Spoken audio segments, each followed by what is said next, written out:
You're listening to TechRecruit, a podcast that educates talent acquisition and recruitment professionals on innovation to attract talent across all industries. We're glad you're here.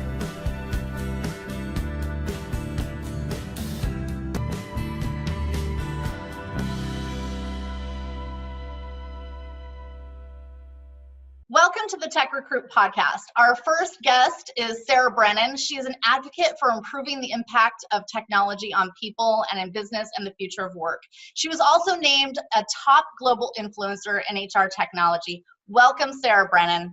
Thank you. Thanks for having me. I want to just say right off the bat, you and I first spoke to each other last summer when I was first launching LAX TechRecruit. Yep. And I had this idea of a conference that I wanted to get a lot of people together to share ideas, to share what technologies that they were using. And I was going to call it the Recruiter Conference. And I had somehow reached out to you and we got on the phone and you said, no. You need to have a conference name. And you said, we need to call it LAX TechRecruit. And that's the name we have. Like, you literally named my conference.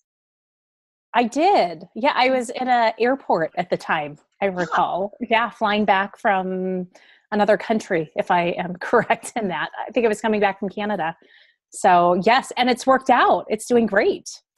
How does that, I mean, a year later, not to have those sole focus on me, but almost a year later, I've had 2 conferences under my belt. And I always think back to this woman who I met named Sarah Brennan, who opened up this angel who just said, hey, meet this person, this person could sponsor you. You looked at my sponsor kit, you gave me advice on my website, just for no reason. You didn't even know me. And I just think that I'm so grateful to this day. And it was such a giving thing that you did. And I just wanted to say thank you. Oh, well, you are more than welcome. I'm just, it's kind of what I do to a detriment, probably. I probably should be charging more people for what I do. But it's, we all need to be supporting other women a lot more than we do in this industry, especially as we get around the tech. And I'm a big believer that everything always comes full circle. So the more we could help and the more we could support, the more we can give to others, eventually we're going to be looking for the same type of support and encouragement and just the relationship. And so you're right. I mean, I think we had never spoken or met or anything before. I'm not sure where you found me, but I'm really proud of you and kind of what you've been able to accomplish with it. Thank you so much. I really appreciate that. And you totally nailed it too, because it's about women opening up doors to elevate other women.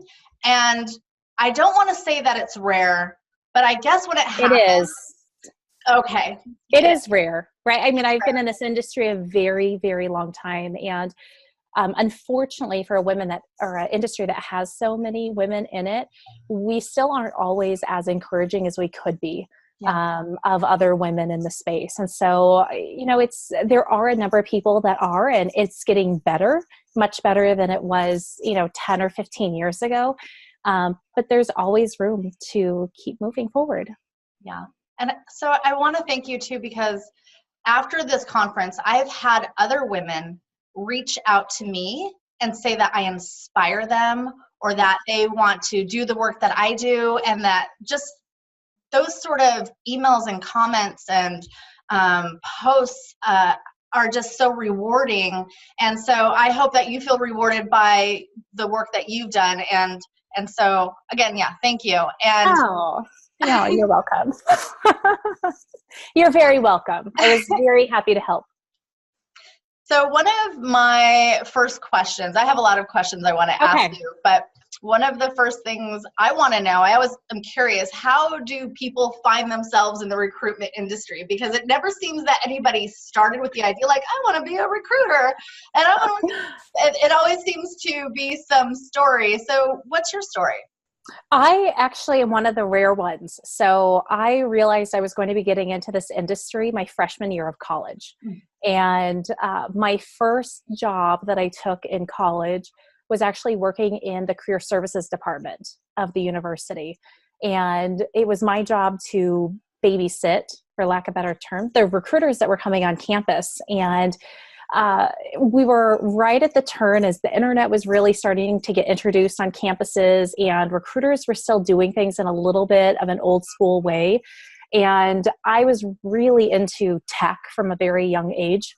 And it kind of clicked that there's going to eventually be a way to merge these two areas together.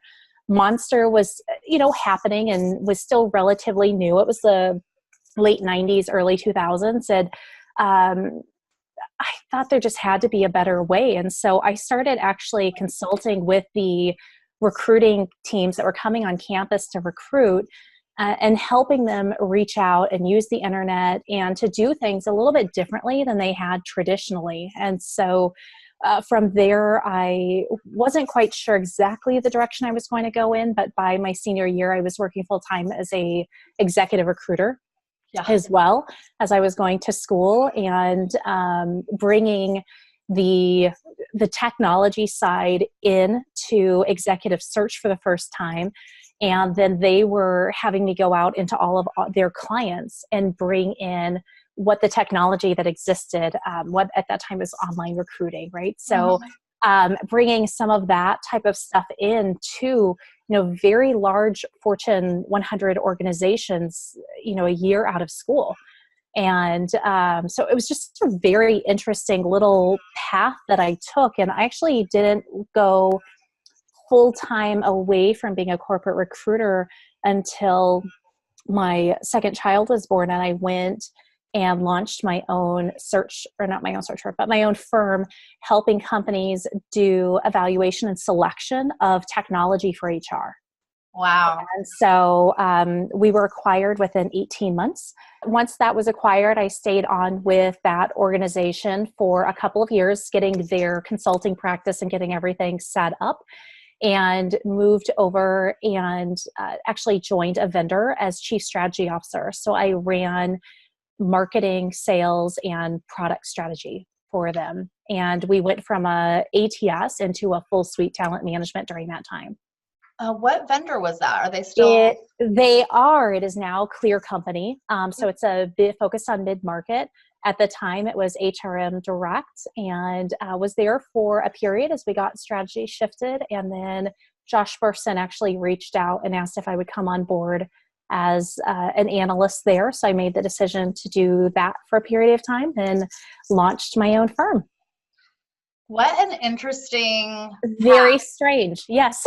I think it's a total appropriate path though, because there's often different ways that people find themselves into the industry. And yours started with a passion from the very beginning, where you're in college, you're working in the Career Center, you found that in helping other students and helping companies was very rewarding. You pursued that.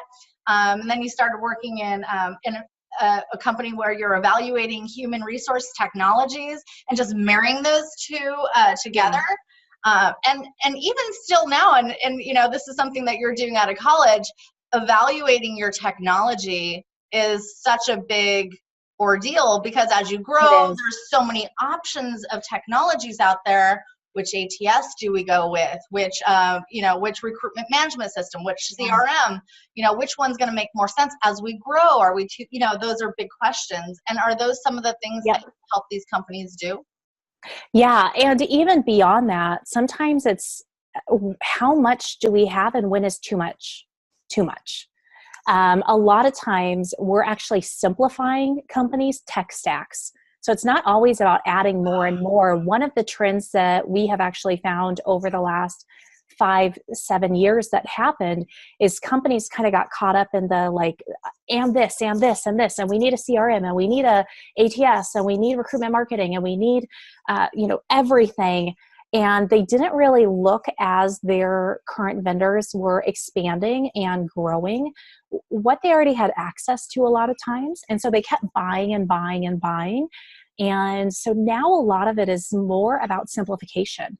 And how do we make it a better candidate experience? How do we make it a better recruiter experience? How do we make it a better hiring manager experience? And how do we use technology to enable all of that and have all of that tie back into business profitability. Because at the end of the day, you know, my passion for all of this was always about making things simpler. If you look at disruption in every industry, it's never been about anything major other than simplifying how it works. It's easier to grab an Uber than it is to get a cab. It's easier to watch something on Hulu than it is to record it on a VCR then replay it later.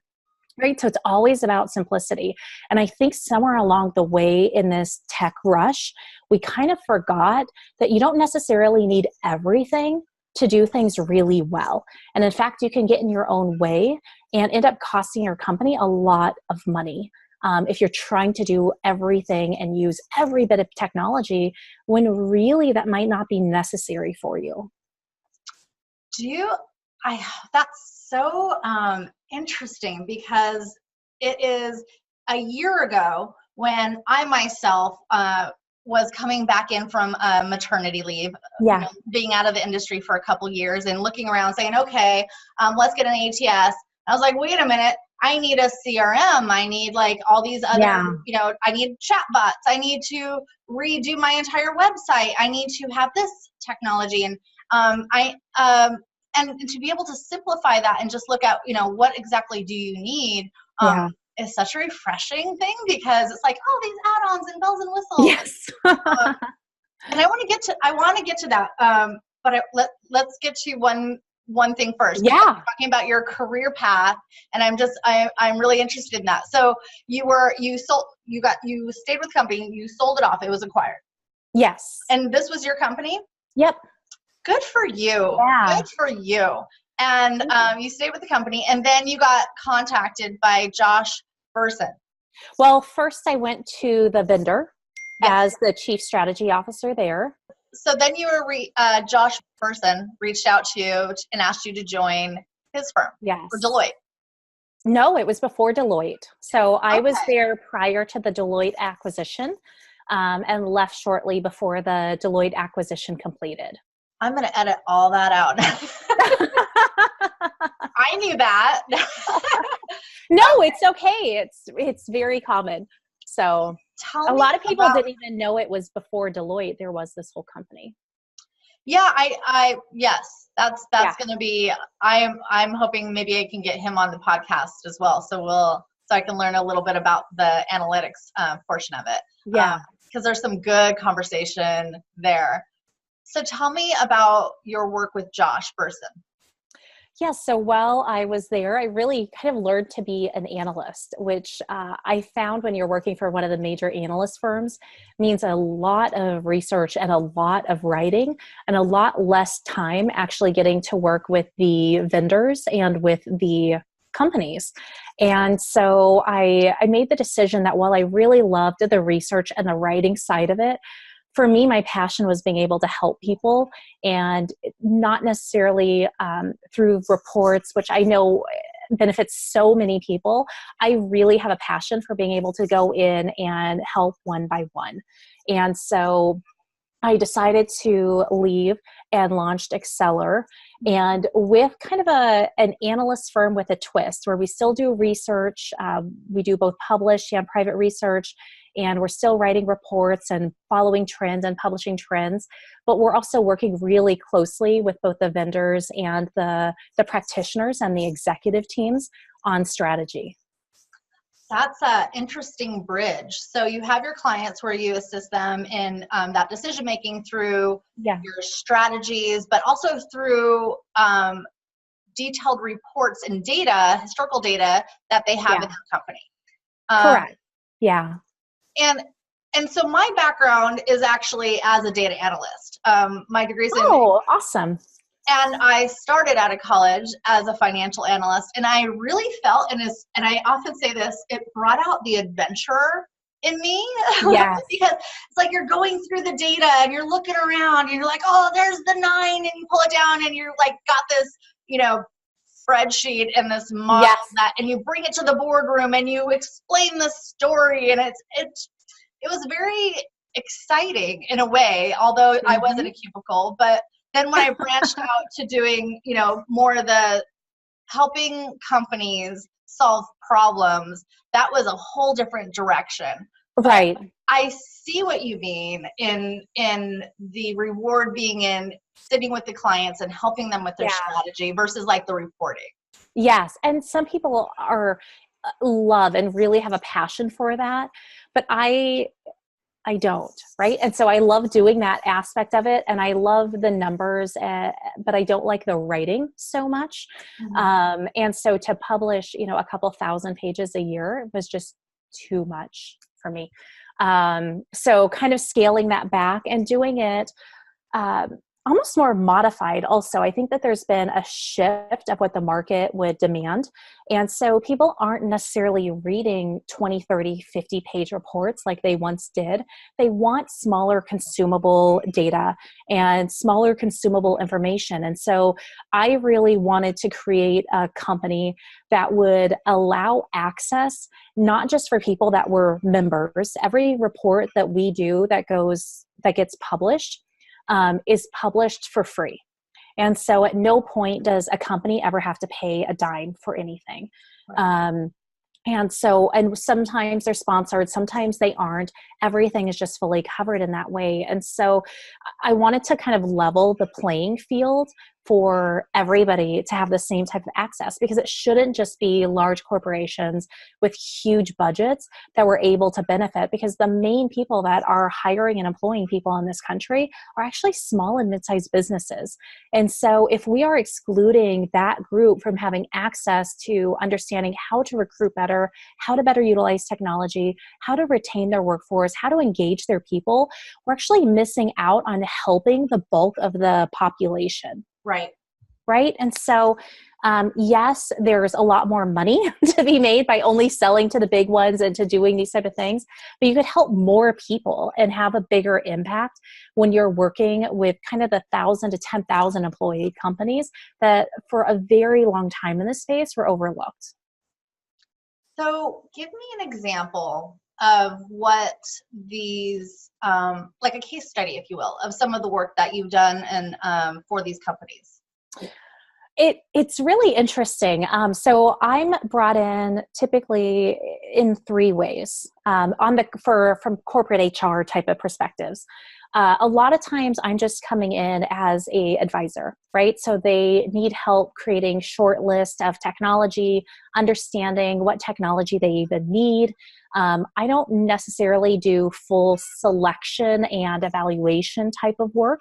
I don't do implementations. I don't do any of that, but I really come in as a third-party advocate for them and do what we call translating, right? So as they're going through the demos, at the end of the demos, we could sit down and say, okay, well, here's what they really meant when they said this, or here's what they can do, or they can't really do it in the way that you think they can. Here's how they do it. And so we'll do some translation and education around there.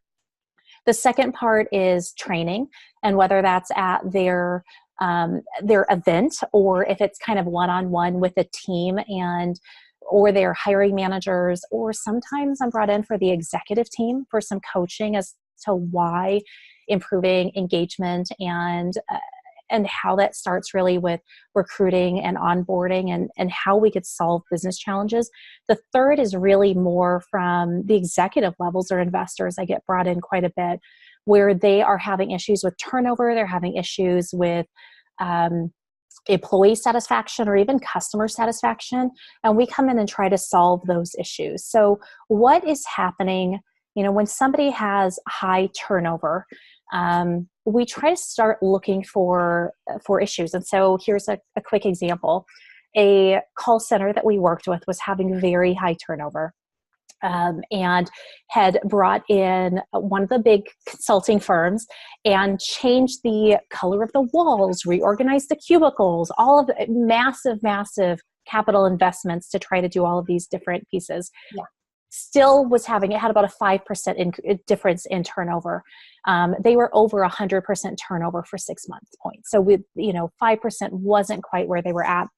we came in and did a little bit of research in a small study, and also did some research by looking at things like Glassdoor, Fairy Godboss, some of these other sites.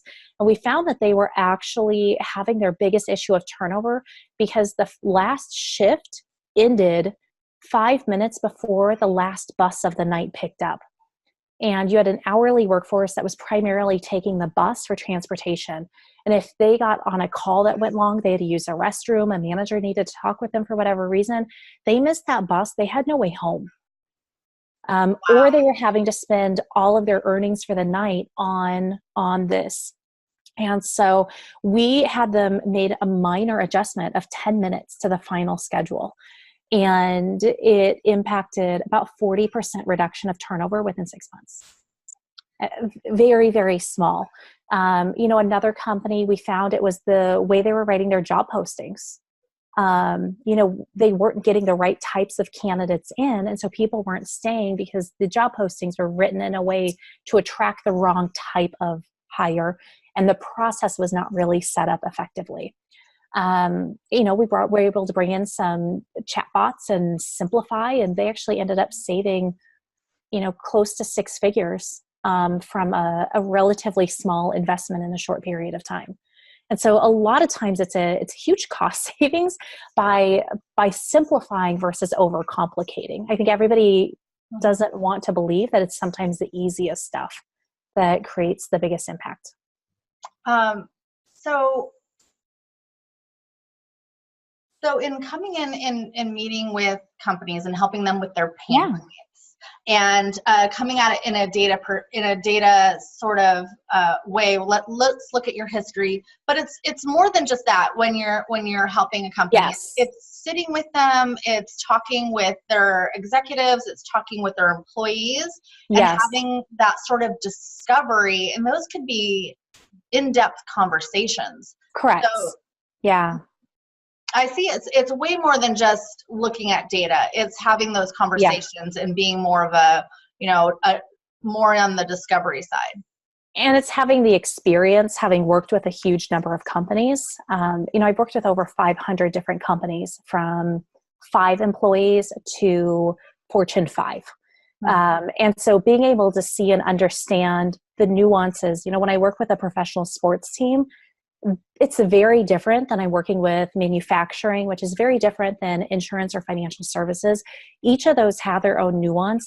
And then the area of the country that they're in changes, right? A company in Southern California versus a company in the Midwest versus something in the Northeast all have to be treated and have a very different feel to what they're trying to do and what the end result is. And, one of the first questions I always ask when I'm meeting with an executive team, whether it's of a vendor or if it's a company that is struggling at some point with the future of work or their talent, is what's the 5-year goal? Are you trying to get acquired?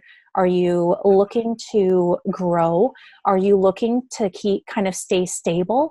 What does this look like in 5 years? Because also each of those areas is going to impact how you come up with a strategy. And so, the experience does matter when you're looking at some of these things with a slight nuance even between products. That there is no such thing as the right technology or the best ATS or the best CRM. I've seen the same system work amazingly in one company and fail miserably in the other by no fault of the product. It's just different systems, it's different cultures, it's different workforces, and it's different employees. Mm-hmm. And so, it always makes me cringe a little bit when I see people go on like a LinkedIn or Facebook and they're like, what's the best ATS to use? Yeah. Because even if it's for a direct competitor, what works for them often doesn't work for you. And so you really have to be able to understand, some of those nuances to have it be effective. And it's a very expensive investment to make wrong. It's a conversation I had actually just a couple days ago, where I was speaking with the head of talent acquisition, and we were talking about how she built out the talent acquisition team and how she, hire new staff and working at and looking at the workforce planning models and, and that sort of thing. But at the end of the call, I asked, is there a training that you feel that that heads of talent acquisition and chief people officers could really use? And one of the things that she mentioned was management training. Yes. And I know that's something that you're kind of alluding to, that it's really training on the technology. So tell me a little bit about that, because I know that's what you do. And I think it's great. And that's why I don't do evaluation necessarily. And I don't do the implementation and that side of it, because I think it's so important to help companies understand how to do it themselves and how to discern and have discernment as you're going through this process, because you're going to be buying technology, especially moving forward, very frequently, because it's always going to be changing. And the training and the management training on this is something that we're just not being taught, whether it's in the schools anymore, or if you go to a lot of the conferences, you hear about what tools to use and tips and all of these things, but nobody's talking really about how do we make these decisions? How do we go up and manage up, and how do we manage down to explain the value and the why, and how do we make these connect back into the business ROI? Right? Every single thing that we do in talent acquisition and everything we do in talent engagement, talent retention, talent management, just as a whole, should tie back to your overall business goals. And for a long time, we kind of got a pass in HR, right? We didn't necessarily have to do these type of things. And now that we have access to be able to do it, understanding it from more of a business perspective is what I think a lot of companies ask for when they bring in up management training for their workforce. It's less how do we manage the people and more how do we manage projects? How do we manage up to be able to manage influence and manage decision making? And that's more along those lines what I'm hearing, what they're actually asking for in coaching or training or those type of things that we're walking into. What would you say is some advice that you would give a lead recruiter who was just promoted into a leadership role, whether it was manager or director, and is now overseeing a group of recruiters and technology, maybe in a position where he needs to train new staff?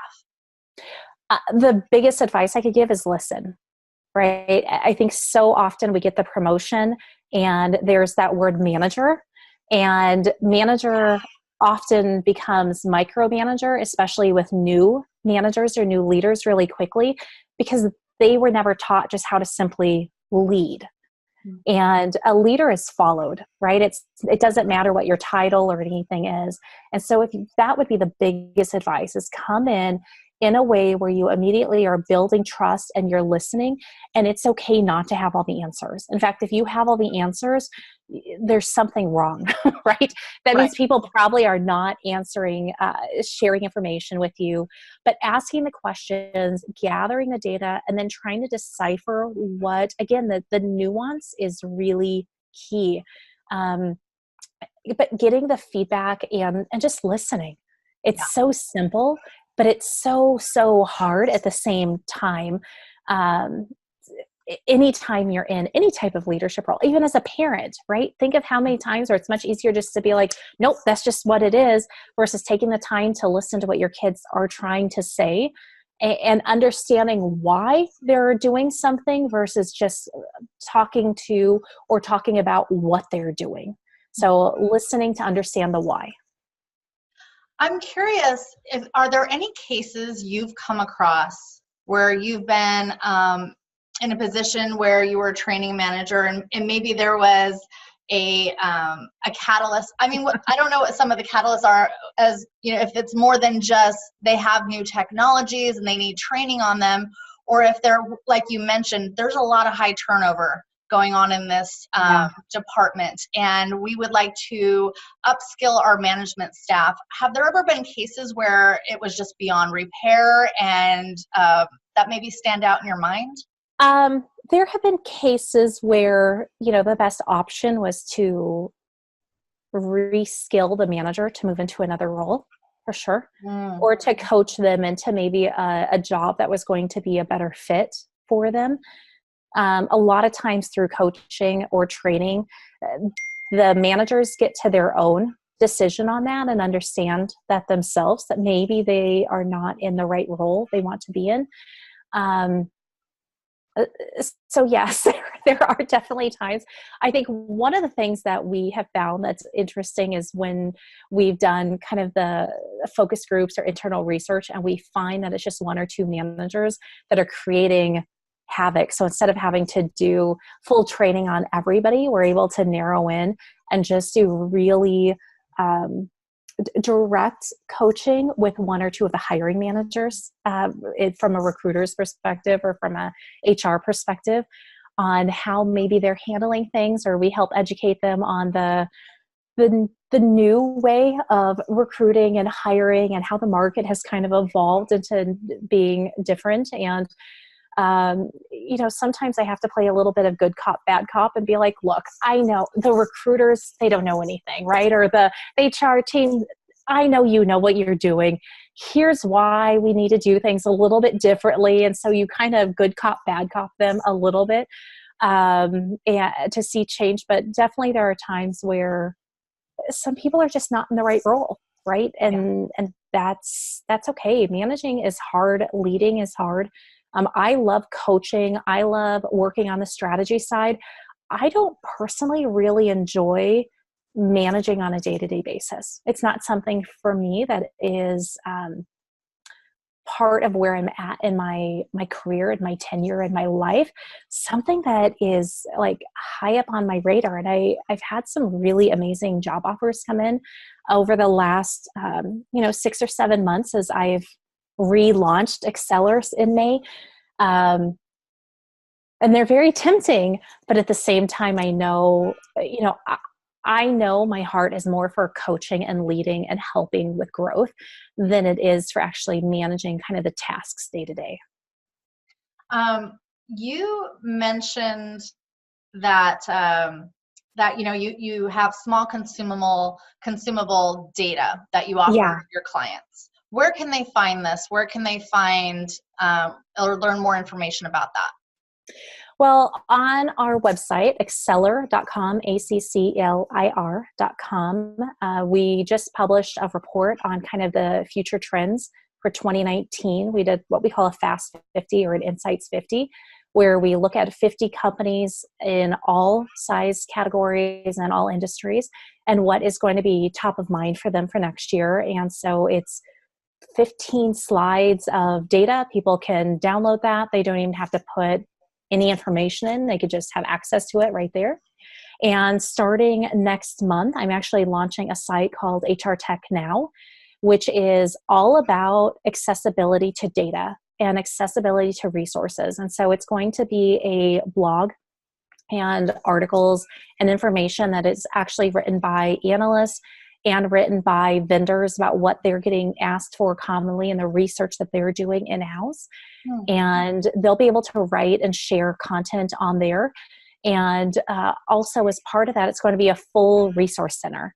And so webinars that are pre-recorded, white papers, case studies, they can go in, select the type of topic they're looking at, and have full access for free downloads to eventually thousands of different resources from vendors that they may not even know about in the space right now. So you mentioned so often the work that you do being something that you're not monetizing on. How are you creating revenue? Well, I still, I do consulting still, right? I do a lot. I've been in this industry and have such a passion for this industry. I've been doing this since I was 18 years old. I can't imagine doing anything else. And this industry has given me so much and some amazing flexibility to be able to be home with my kids and to still have a amazing career and really just grow and excel, that I know there were so many people that helped me out along the way. Anything that I could do to give back, I try to do. And so there is a lot that we do that we don't monetize. We try to do about 20% of everything at Accelir is actually completely pro bono or free for practitioners.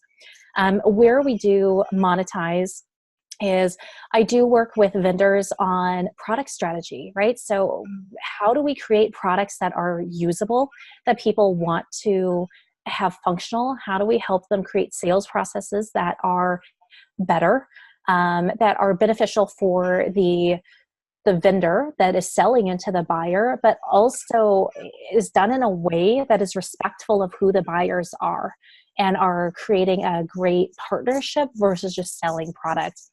Also, we do custom research, whether that is for focus groups or industry research, both for vendors and for companies sometimes will want some sort of custom research. On the corporate side, it's a lot of the coaching and the training and some of the advisory around looking at tech stack and some of the product work there. So you and I first started engaged in speaking in regards to my conference, LAX Tech Recruit. And we've had 2 events so far. We've had our first event was in Los Angeles. Summer of 2018. We had 120 guests at our very first conference ever. And it was so rewarding. And the second one was in Orange County in November. And then our next one is going to be in Los Angeles, the summer of 2019. What are some of the things that you are seeing that you feel that the talent acquisition industry could use training on? Because that's really what it is. It's a day of training. And I'm just curious what your thoughts are on a live event offering training. I think they're so valuable for a number of reasons, right? I think everybody should be going to 1 or 2 events a year in order to, one, just network, and not the bar networking side of it, but just to ask other people, what challenges are you having? What are you doing? Like, here's a struggle that we have. I mean, there's a lot of value in that. Where I would love to see more conferences having information about is around how do we pick this technology? Not just what technology we should be using, but how do we do this? What process should we be looking at? And what the steps are that we should be doing this for. The second thing is what we already kind of alluded to is around managing, right? Yep. How do we lead? How do we lead our employees? How do we lead our leaders? How do we lead our candidates? How do we lead our hiring managers? There's a lot of leadership that has to be done, whether you are a first-year recruiter or you've been recruiting for 20 years. So how do you create the confidence to be able to go in and do that and be really the expert in your field with grace? Right? It's how do you do it with grace so that you can be heard? Yeah. That's such a valuable message too. And I do remember the first time that I had employees under me, and one of my first employees wasn't performing, and I was passionate about my company, and I was like, this is what we're going to do. And they actually had a background from like the same agency that I had come from. So we spoke language, we had the same training, and when they weren't performing, I started beating myself up and thinking what I was doing wrong. And it's so easy to fall into that hole of, that self-doubt. And so those type of conversations, what might you tell somebody in that position? Well, and also I think the other question is, again, getting back to the why. I think why is the most underutilized question in leadership across the board. Why is this person underperforming? Right? If they have the right training, is there maybe something going on at home? Is something else going on? And how can we support the whole person? Because I think the time has come where we need to stop pretending that there's, my office Sarah, and then there's, home Sarah, and these two things don't ever merge. Everything that goes on at work impacts my life at home. Everything that goes on at home is impacting my life at work. Maybe there's other things going on with their relationship with people in other departments even, and what is happening there. And I think too often we look just at the end result instead of investigating a little bit further into all of the why and what else is going on from a very holistic way. So that, again, above all else, asking the why and not just the kind of how and what. Do you feel that that's difficult for corporations to look at that whole picture, the home life, and to, open up and say, okay, let's explore that? I think it is not the corporation that has to do with it. It's simply the manager. And it's not hard for a human to be human. It shouldn't be, right? And I think sometimes we forget our humanity when you move into a role of leadership or executive. And you are almost afraid to kind of cross lines. And obviously you don't want to cross boundaries in any way. But I think sometimes as an employee, simply asking, or as a manager, simply asking the question, how are things going outside of work? Is there anything that we could support you with here? You don't need to know what the details are. You don't need to know any of that. But is there something going on that might be impacting here? And is there anything we can do to better support you?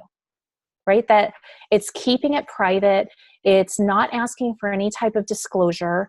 But it's also showing that employee a little bit of human and support and a little bit of empathy. And,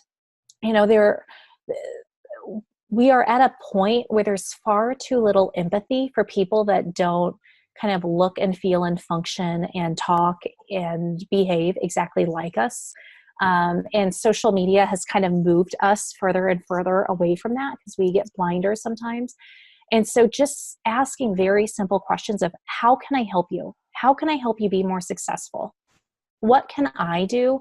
What barriers do you have that are hurting you from being successful or hurting your performance?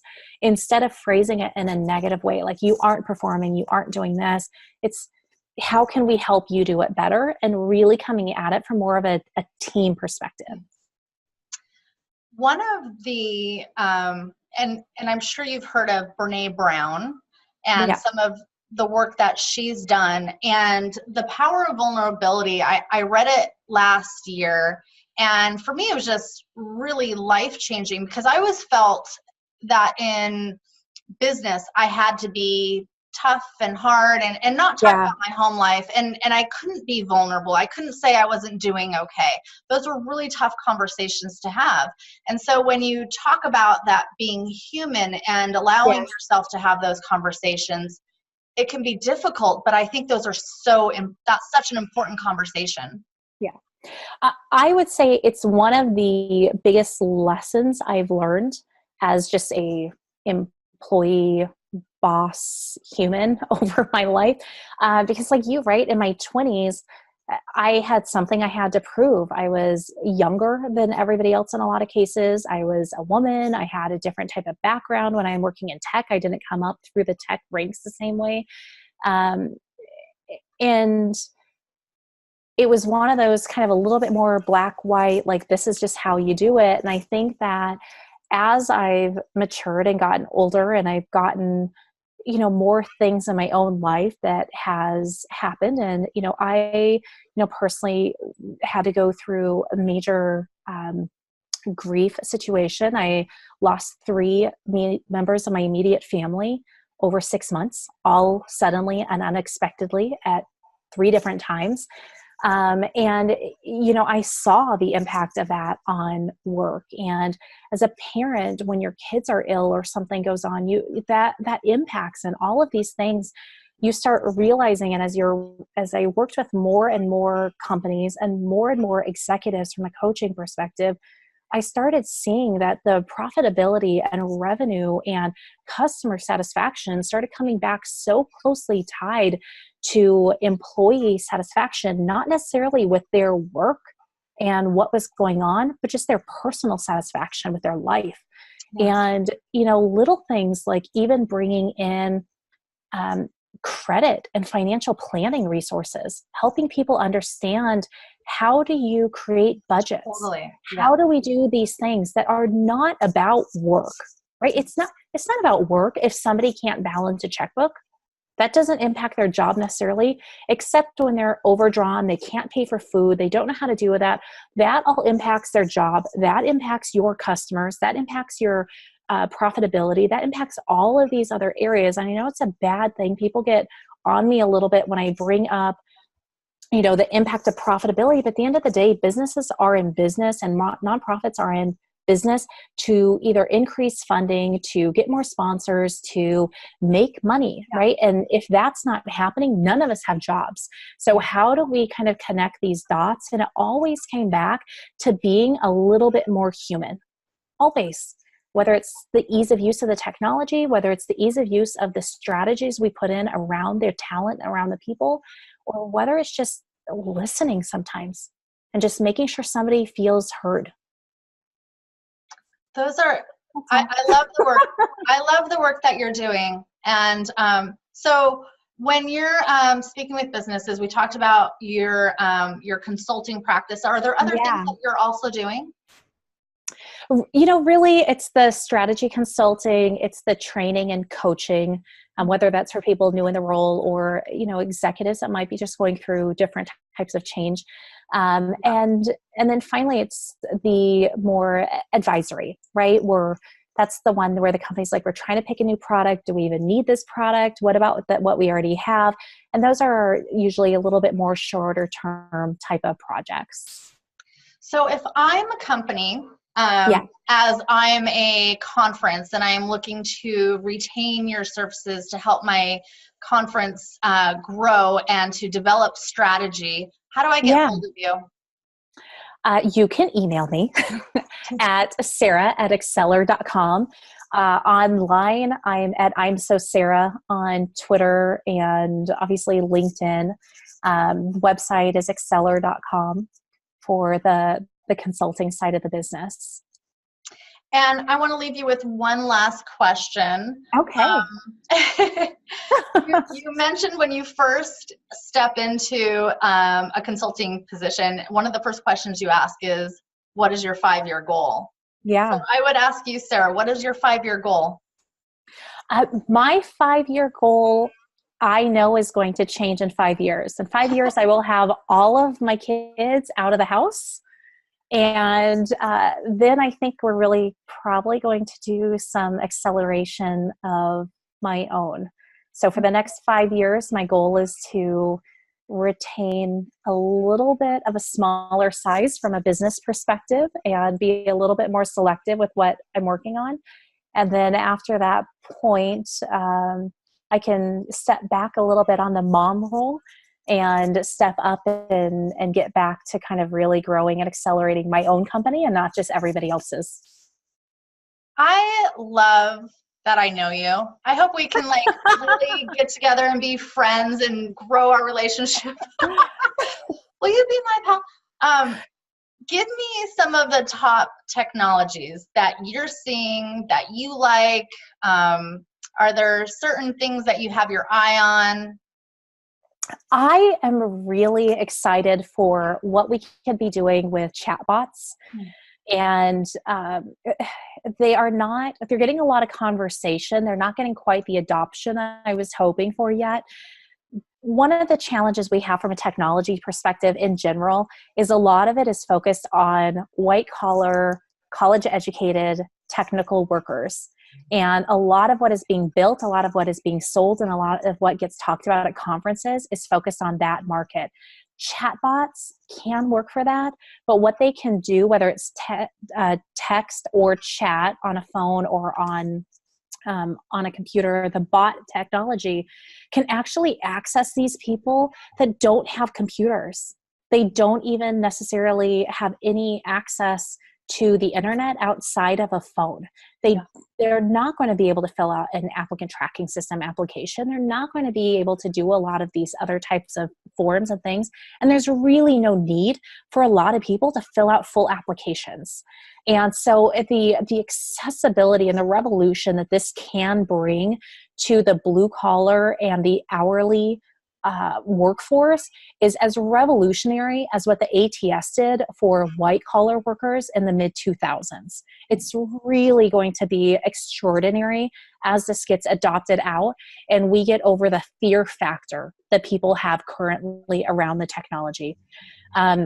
Some of the other interesting technology that I see coming up that is still very early is actually going to be around mentorship and coaching technology, where we could really bring in machine learning, artificial intelligence, and some training technology. We're probably 12 to 18 months out from that really catching on. But the technology is starting to be built. So I've had the opportunity to go on site with a couple of vendors working on this. And so it's getting there. And so everybody's going to have access to coaching technology and to growth technology, and in a way beyond what you would find with traditional learning and LMS systems. And finally, I think the other thing I'm really excited for is this merger between ATS and CRM and recruitment marketing into just single platforms. Mm-hmm.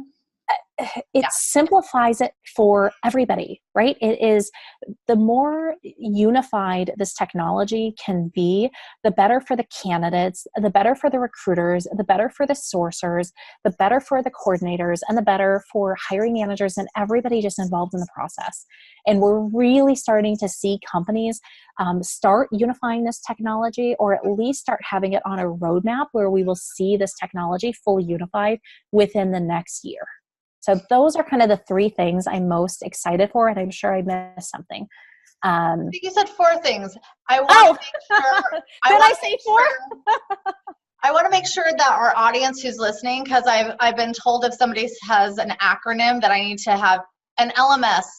Explain that. Okay. I'm sorry. An LMS is a learning management system. Okay. And so it's what you see in traditional training, learning. So if you're doing any type of training once you're actually an employee, I'm a huge advocate and putting out a call for any vendors that are willing to do this. I want to build LMS technology pre-hire. And so I've reached out to a couple of vendors. I'm waiting for anybody that will take me up on this, because I think there's a huge opportunity. Again, I believe we need to level playing fields. I think there's a lot of opportunity to bring that training and bring some of that pre-hire, especially as we look at third world countries. We look at areas where women don't necessarily have access to education. We look at locations like India, where not everybody has the right class to have access to education.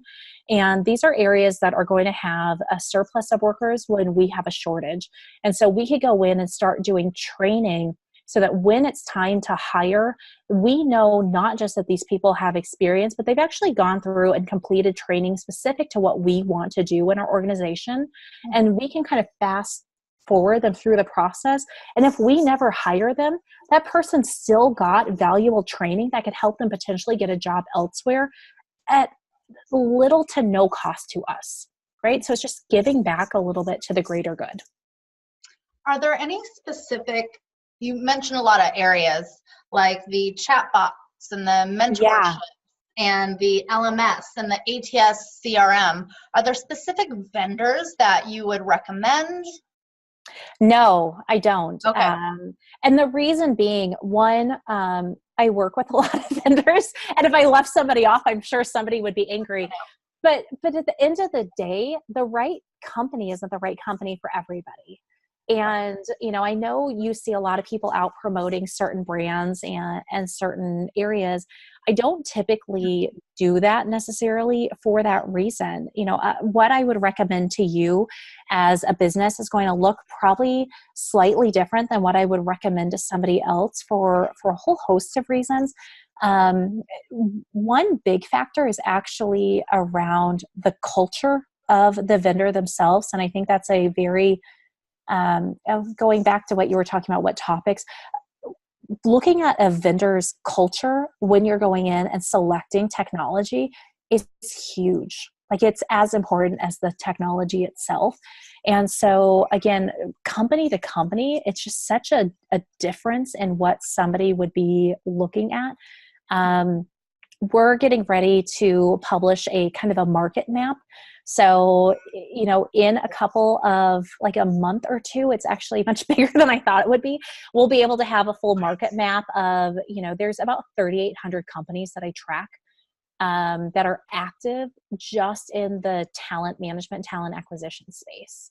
Yeah. And so, we're kind of pulling in 150 to 250 of those companies, creating a market map so you can see who's actively doing stuff, who's actually going in to companies and we're seeing installed and being utilized. So that would be the best, but I don't typically ever give out specific vendor names on situations like this. I appreciate that because so often you speak with, speakers or influencers, and they are on the board of a certain technology. So of course they're advocates of that, but you're agnostic to any of those type of technologies. So you're going to be able to provide more of a true endorsement per the company that you're going to come into. And I've seen those market maps before where it's, these are the technologies in this group, and there's often a lot that are left out. And so, and that's a biased map. Yes. Right. And so I would love to see that. Yeah. And so, Sarah, anything I was going to say, I just have actively, I've actively made a decision not to accept board roles that I've been offered or advisory positions. And so I sit on no advisory boards.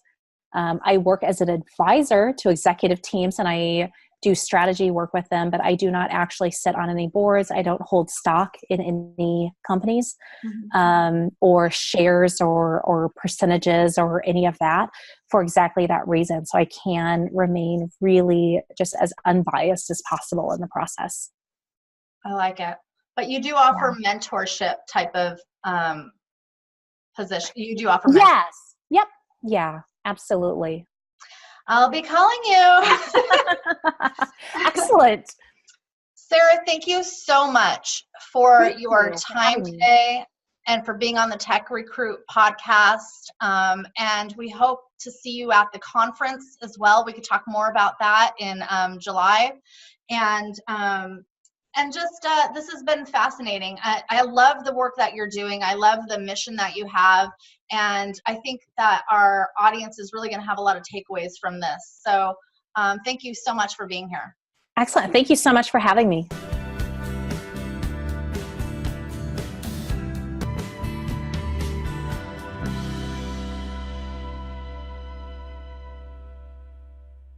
What I'll do is I will say welcome to the TechRecruit podcast. Today's guest is Sarah Brennan, and then I'll say a little intro about you, and then I'll say welcome, Sarah, and you say hi, Stacy. According to my kids, I'm just like a suburban mom. So, right? It's always great to hear interesting intros. And then on the other side, you have this fabulous work-life balance, and everybody recognizes you as the go-to person. Oh, if only I'm sorry. Hold on one second. I need to turn. Yeah. Speaking of my kids. Oh. Don't worry. We can edit this part. Okay. It's totally fine. I'm like, please don't text for an hour, and I can't turn off on my. And I had the gardeners coming in earlier, so it's fine. Okay. Okay, right, but stop texting. That's my mom of the year text. Stop texting me. Leave me alone. Okay, sorry. No, was that your children? Yes, yeah. They're on a snow day. We had a big blizzard hit overnight. Oh, are they home? So apparently not. I thought they were. And then I went to go wake them up and they're not here. So that was them just letting me know they're on their way back. They're big. All yeah. Right. Your kids are autonomous and doing their own thing. They're doing their own thing. Yeah. My kids are 2 and 4. So if they weren't here, I'd be like, oh my God. Mine are 13 and 17. So I should be more worried. But at this point, I'm like, please just don't get anyone pregnant or get arrested. At a certain point, you're just like, okay, just. Oh, I can't do anymore. Okay. All Your right. husband's like, he's crazy. No, he loves this. So